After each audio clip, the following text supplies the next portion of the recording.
Welcome back. You're still tuned in to News and Views with myself, Salailo Makudiri. We're going to be segueing a bit from the hardcore politics. We're going to be focusing on, I think, what we can all agree is a very, very big day today, especially for us here in South Africa.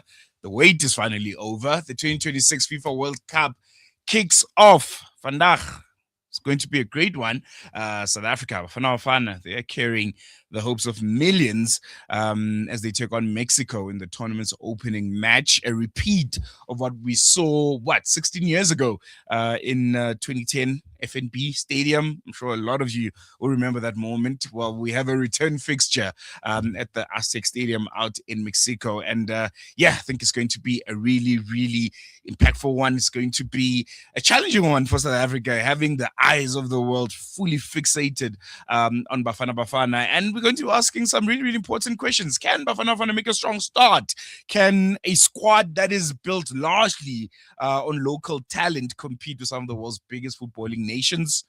Sundowns players there, Pirates players there, Kaizer Chiefs players there. They're used to the PSL, they're used to the local league, but now it's on another level.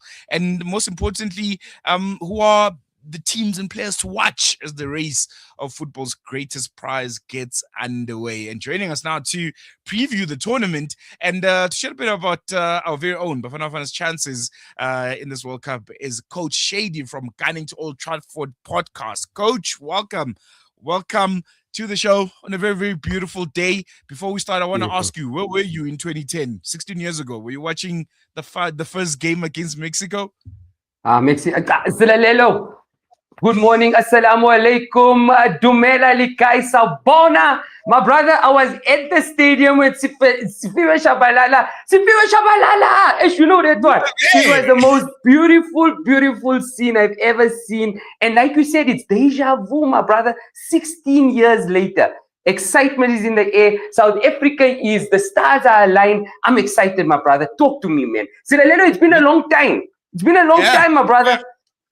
It has been a long time, and I want to jump right into it.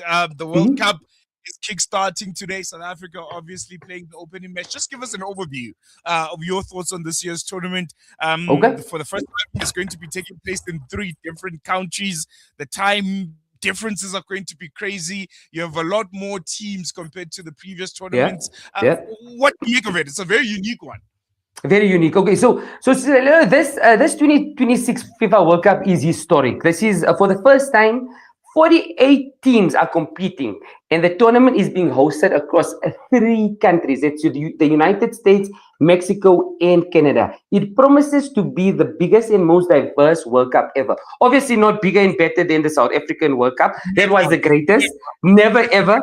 But this World Cup is giving more nations the opportunity to compete on football's biggest stage. And you know what this does? This gives an opportunity to teams who are lower ranked. So if you come out third in your group stage and you do well, you actually have a chance to go into the knockout stage. So absolutely amazing. The playing fields I feel are level, and it's going to be a tremendous World Cup.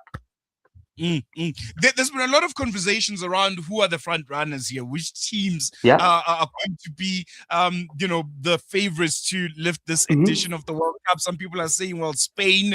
We all remember Spain. South Africans have a soft spot for them because they won it back in 20 when we were hosting.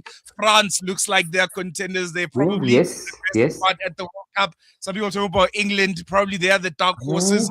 Germany's also been doing very, very well. From your perspective, who's most likely to win this one?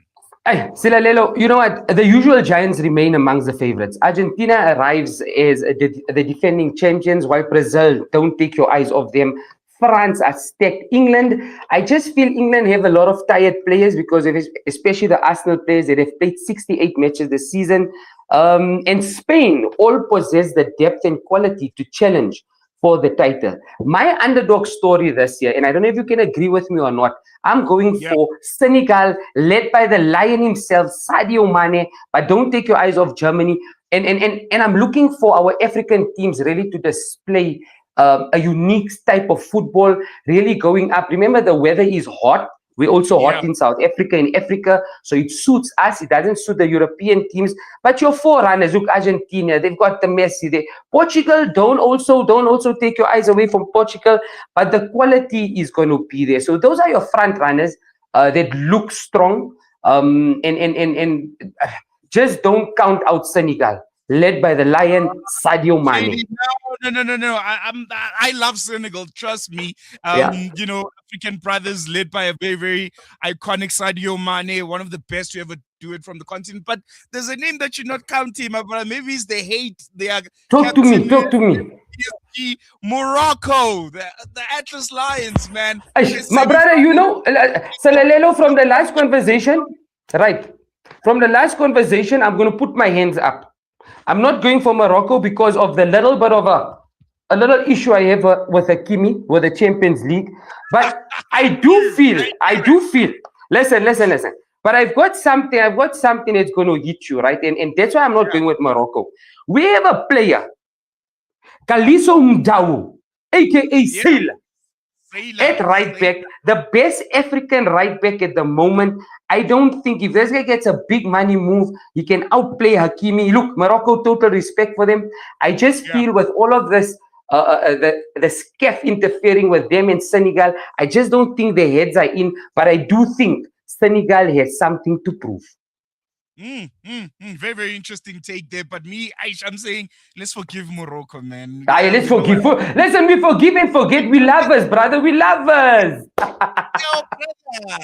I want to move on to South Africa. I want to come back to South Africa because we kickstarting the World Cup today. How important is that first match, man? You mentioned that you were there in 2010. And what do you expect from Bafana? This is like our golden generation, man. I think this generation of players. If you can't discount, but after the 1996 squad, I can see your shirt, very, very nice. Love it. You know. They are probably the best squad we've ever had. I mean, back-to-back qualifications for the AFCON. You have players from Sundowns that are just coming back from that AFCON Champions League victory. You have Pirates players that have just won the league. And they look like they can do it. You mentioned Mudau, one of the best right backs you've ever with. Tebogo Mokoena. What do you make of the squad, and what do you think are our chances? My brother, let's jump into that. So we are ranked 64th on the FIFA rankings. In our group, we are the underdogs, and I love being an underdog because an underdog always has something to prove. We have Mexico, South Korea, and the Czech, right? They are all ranked above us, but there's a real sense of deja vu. I don't know if you can feel it in the air. 16 years, like you just said, after that memorable 2010 World Cup opener, South Africa once again faces Mexico in the opening match of the World Cup. Mexico will start their favorites because they are playing at home and have the tournament experience. They do. And the Mexicans can party and really get behind their team. But Hugo Bruce has built a disciplined, organized side capable of competing with anyone on their day. If Bafana remain compact, now Selelelo, listen to me carefully. We need to remain compact defensively, and we need to take our opportunities. You know how quick we are in transition. They can certainly, and we can certainly get a result. But just to add on that, Hugo Bruce, ladies and gentlemen, this is for all of you South Africans. I have a little bit of a beautiful story for you guys. Hugo Bruce is the oldest manager in the World Cup at the moment. He was at the 1986 World Cup. He played in Mexico. He played against Mexico, and he lost in the semifinals in the 1986 World Cup. So we're going with a man that understands what it takes to be at the World Cup, what it takes to really, really, really motivate your players, because this is it. This is the biggest stage in the world of football. So Hugo Bruce, I'm really, really, really, really, really hoping that he can really turn and switch on these players. And let's play our Kasi style. Ding dong. You know what we do? We hit them Kasi style, man. They won't know what hit them. You know, my brother. We spoke about the favorites, right? I want to talk about the underdogs. Which nations do you believe could be the surprise packages of this World Cup? I still maintain Morocco, but there's some really, really good nations. The Netherlands, for instance. Always. Belgium. A lot has been said about their golden generation having been done and dusted. but they still have some really quality players. Surprise Yes, packages yes. from your perspective? Well, surprise packages for me, honestly speaking, the French league has been doing France is not a surprise package, but for me, if you look at the Germans and the Netherlands, they've been very quiet. I don't know if you noticed for the past 4 years, you haven't heard much because Yeah, he's got a lot of new players, a lot of youth development. But I'm looking at the Netherlands really doing well. They always do well in the World Cup. Belgium, Roberto Martinez really knows what he's doing. And you know what? Is Africans, Morocco and Senegal, really, and obviously Bafana. Remember, we there we we have started in 3 World Cups. It was the 98, the 2002, and the 2010, which we hosted. We never ever got out of the group stages. So this is a time where we can show what we are doing, how we can do it, and I really see us going. Maybe not to the World Cup final, but really giving the world an experience of Kasi flavor and football flavor, South African style. away. Lastly, this is I don't know, somewhat sad World Cup, especially for us football soccer enthusiasts. This is probably the last time we might see Lionel Messi and Cristiano Ronaldo Yeah, gracing yeah. FIFA World Cup.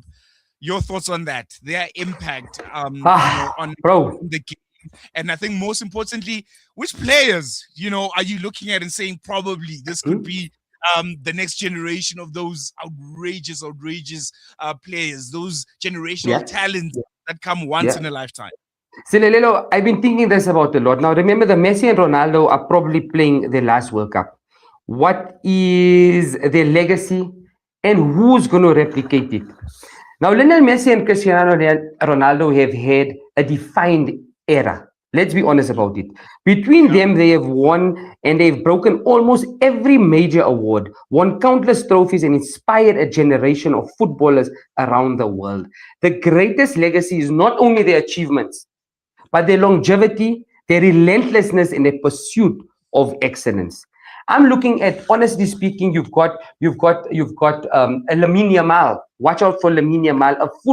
The coach of Spain is saying he's at 110% full fitness. You've got the Bukayo Sakas, you've got the Jude Bellinghams. These are all guys that need to step up. But having another Ronaldo and Messi, I don't think so. Looking at this generation of players, such as a Kylian Mbappe. Okay. Right, so let's look at this generation of players. We have Kylian Mbappe, Erling Haaland, Lamine Yamal, Jude Bellingham, Bukayo Saka, have the talent to become global icons. Whether anyone can truly replicate the Messi and Ronaldo era is just another question entirely. It may be a once in a lifetime rivalry that football never sees again. So let's cherish these guys. I mean, they're on top of the game. Let's celebrate them. We've never seen footballers like this for the past 10, 15 years. So, yeah, those are your front runners. I would really, I hope Bukayo Saka, Lamine Yamal, Jude Bellingham, Erling Haaland have this pursuit of excellence and they have the longevity in them, because that's what sets Messi and Ronaldo apart. You have different levels. You have different WhatsApp groups, you know what I mean? And they're in a WhatsApp group by themselves. So I'm really hoping for a good tournament by the boys. And let's enjoy it. I mean, Mzansi for sure. Ikroshapa ding tong. Lastly, before I let go, we have run out of time. Your prediction, 9 p.m. local time. That's when Bafana kick off against Mexico. What would be the perfect start? A win, a draw? I don't know. What are your thoughts? Look. I'm looking, and I'm always a winner. We can shock them in Mexico like they shocked us here in South Africa. But I just want to do a small spotlight on a few key players. Our spotlight will fall on Captain Rowan Fernandez. Right? Our spotlight is on Captain Rowan Fernandez. Sorry, I got a call there, guys. But anyway, whose leadership and shot-stopping ability are so crucial. And remember, he is the CAF #1 goalkeeper. Going forward, you have players such as Oswan Apollos providing creativity and attacking threat. Now, remember, Owen at the moment is touted to be the player of the year in the Betway Premiership. The experience score will be vital if South Africa wants to progress beyond the group stage. I will be failing not to mention a left back, Mbogazi, aka LTB, playing his football at Chicago Fire And Silalelo, for our listeners out there, Mbogazi, aka LTB, has been picked in the MLSL 2026 alongside Lionel Messi. So don't take your eyes out of Bafana. Yeah, I will also fail to mention none other than our local boys here in the Val. As you guys know, I'm from the Val. None other than Ralabahile Mufukeng, the son of the soil, the dusty grounds. And then none other than Tsepang Moremi, the killer himself. You won't believe it. I just want to tell you guys a story. When Moremi was actually playing against our opposition. So if you go into the promotions and you win the league, my team Vereniging Old Boys won the league, and you won't believe it. Moremi played in the playoffs at the age of 16 years old for Vereniging Old Boys, and he was here in the dusty grounds of Roshni and Vereniging. He's a local boy, he's a son of the soil, and two more players, sorry, Selalelo, is none other than Kaliso Mudau, like I told you. I mean, sailor. And what I do like of Hugo Bruce, he has mixed it up with experienced players and players that are just, having fun. We have none other than Temba Zwane Mshishi, our super sub. He really can turn things up, and none other than, I will fail to mention if I do not mention Tebza Mukwena, aka the general. Going to be really good. And Silalelo, once I know you need to go. I see that you noticing the sundown skip with the Bafana. Let me tell you, viewers, we are predominantly in the Bafana team. We have got Sundowns players and we've got Pirates players. Now remember, Sundowns are the CAF champions. We're number 1 in Africa. Orlando Pirates, the happy people, we have come up the most brilliant treble of that this country has ever seen. So this is it. Let's go out there. Let's go playing with positivity. And these are my players. It's crucial. They have the ability. Let's hit Mexico on the counter attack. I'm excited. You excited. South Africa's excited. Ikaushapa, ding dong, shebele. There we go. Coach Shady from Gunning to Oldtrafford. Thank you so much for joining us. It's going to be an incredible World Cup, and looking forward to chatting to you. It's going to be amazing. Silalelo, just a quick one before I go. Amazing stuff. I like to also just tell you guys that we have a podcast which we're going to be sharing with you guys, Gunning to Oldtrafford. Please don't forget to like, share, comment, hit that bell notification to keep in touch, in tune, and everything from Gunning to Oldtrafford. We're going to have outside contact. We're going to invite Silalelo, guys. You're not going to see him there. You're going to see him live with us. We're going to do a few things. For South Africans, ladies and gentlemen, this opening match is more than just football. Back memories of Sifiwe Shabalala goal against Mexico 16 years ago. Bafana have another opportunity to inspire a country and show the world how far South African football has come. Let's make history Mzansi style. So Lelelo, one more announcement before I go. My co-host EBDB Do will most probably be joining you also next week whenever you need me. So we'll be going up and fro. And Silalelo, it has been absolutely amazing. Bafana, okay, I'm going to ask you a question. What's your prediction for tonight? What's your prediction before we go? My prediction, and I'm wrapping up with it, 1-1 draw, repeat of 2010. That's it. I'm letting you go. Klaushapa ding dong.